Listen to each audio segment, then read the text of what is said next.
Hey guys, in today's video I'm going to be talking about Joe Biden's VP picks based on betting odds. So I'm going to be going over the top 8 candidates and going from least likely to most likely according to the betting odds to be chosen as VP.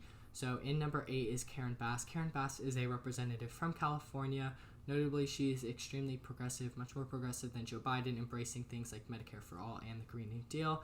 However, she does have some baggage behind there. She's been criticized by a number of things. She also does not have an extremely large national profile behind her. She doesn't have a lot of high name recognition. So those are some of the pitfalls of her candidacy, but she has been endorsed by a lot of national Democrats.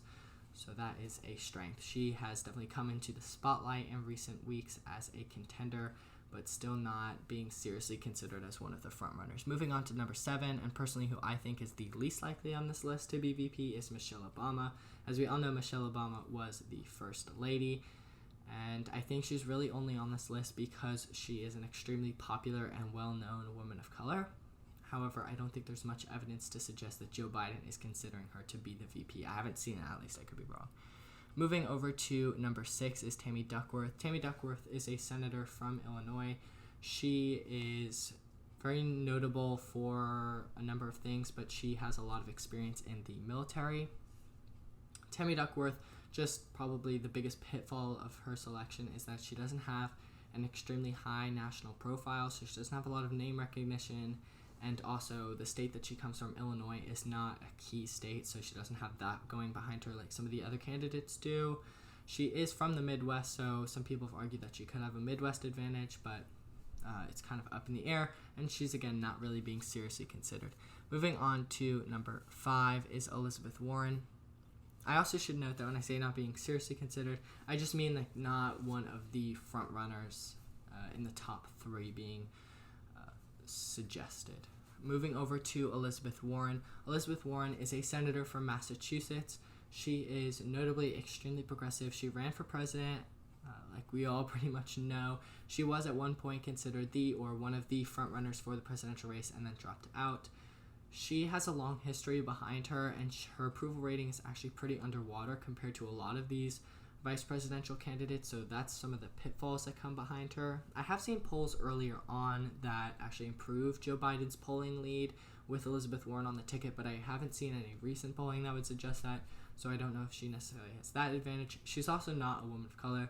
She's just a white woman, so she does not bring that diversity that a lot of people have been advocating for at this point in time to the ticket. So Elizabeth Warren has been considered. She is number 5 on the betting odds candidate list. However, she is not one of the front runners.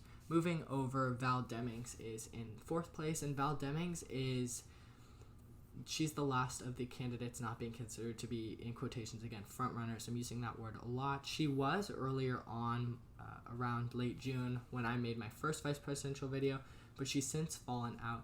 She does not have a high name recognition. She comes from the state of Florida. She's a congresswoman out of Florida. She has a history in law enforcement, and so she's been criticized for that, but she's also been commended for that just because she said that law enforcement needs systemic change. So she's kind of on both sides of the coin there.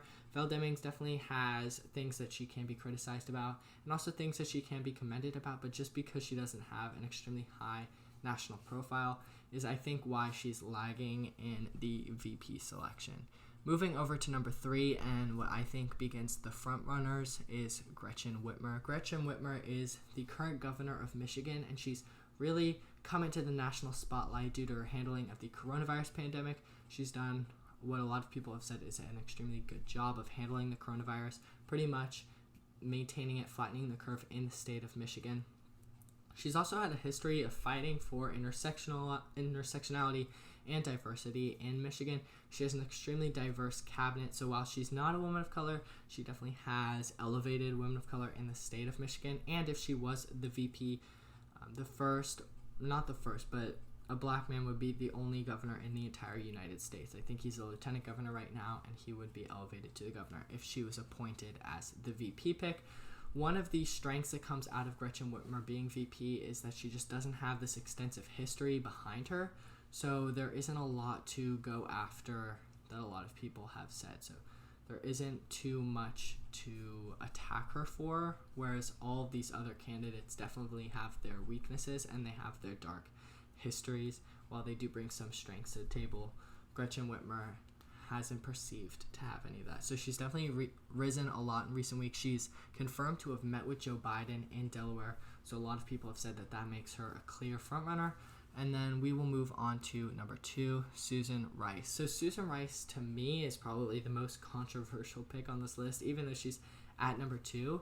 She was National Security Advisor for Obama. So Joe Biden being VP, Susan Rice being National Security Advisor, they definitely had a lot of cooperation while being in both of those roles under the Obama administration. They are said to be extremely close, have a really good relationship, and that is why people have said she is so high up. That's why the betting odds have her so high up.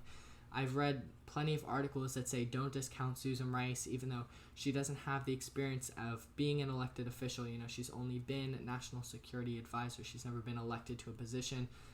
Her and Joe Biden go so far back, and they have such a strong relationship that she should definitely be considered if not the front runner. So Susan Rice, for that reason, is at number 2. Personally, I do think that she is extremely vulnerable to some of the same attacks that Hillary Clinton faced. So I think there's some risk in taking Susan Rice, and also her strength in foreign policy seems to be the same area that Joe Biden is extremely strong in. So it would seem sort of like doubling down on one issue instead of expanding into other issues. However, she is being considered extremely highly. Coming in at number 1 is Kamala Harris. Kamala Harris has been the front runner for a while as just one of the most notable and largest women of color in politics in the U.S. She was the Attorney General in California and then became a senator, ran for president. She has been criticized a lot with her experience as Attorney General, as a prosecutor, district attorney in, I believe, San Francisco. Her relationship with law enforcement and just the way that she was extremely tough on crime has been criticized pretty heavily. So that is definitely something that Kamala Harris could look out for, a weakness that is in her campaign. However, she just does have a lot of strengths in the fact that she has an extremely large national profile. And she's very well known and not generally disliked in the general public. Okay, so just looking at this poll before we look at the direct betting odds, I do want to say that if we look here, we can see that Joe Biden's running mate, according to most voters, will not really have much of an impact on their vote. So only 16% say will have a major impact on their vote. That's not a pretty significant margin. So a lot of these candidates, it's really only going to swing his national vote by 0.5 percentage point. So at the end of the day, it doesn't matter too much, but I think it is important to talk about just because it could be that extra 0.5% that swings in the state of Michigan or Wisconsin or Pennsylvania and swings the election. And then moving on to the betting odds, we can see here that at number 8 we have Karen Bass, and then moving all the way up to number 1, we have Kamala Harris with Susan Rice in a pretty close second. If we look at the 90-day graph, you can see that Kamala Harris has held pretty steady at number 1. Even when you add some of the other front runners at one point into this race, you can see that Kamala Harris has always been at number 1, although Susan Rice has risen pretty consistently since May when the VP selection was really being talked about, and then Whitmer has risen pretty dramatically just recently. So thank you guys so much for watching. Please make sure to like, comment, and subscribe. All right, I'll see you guys later.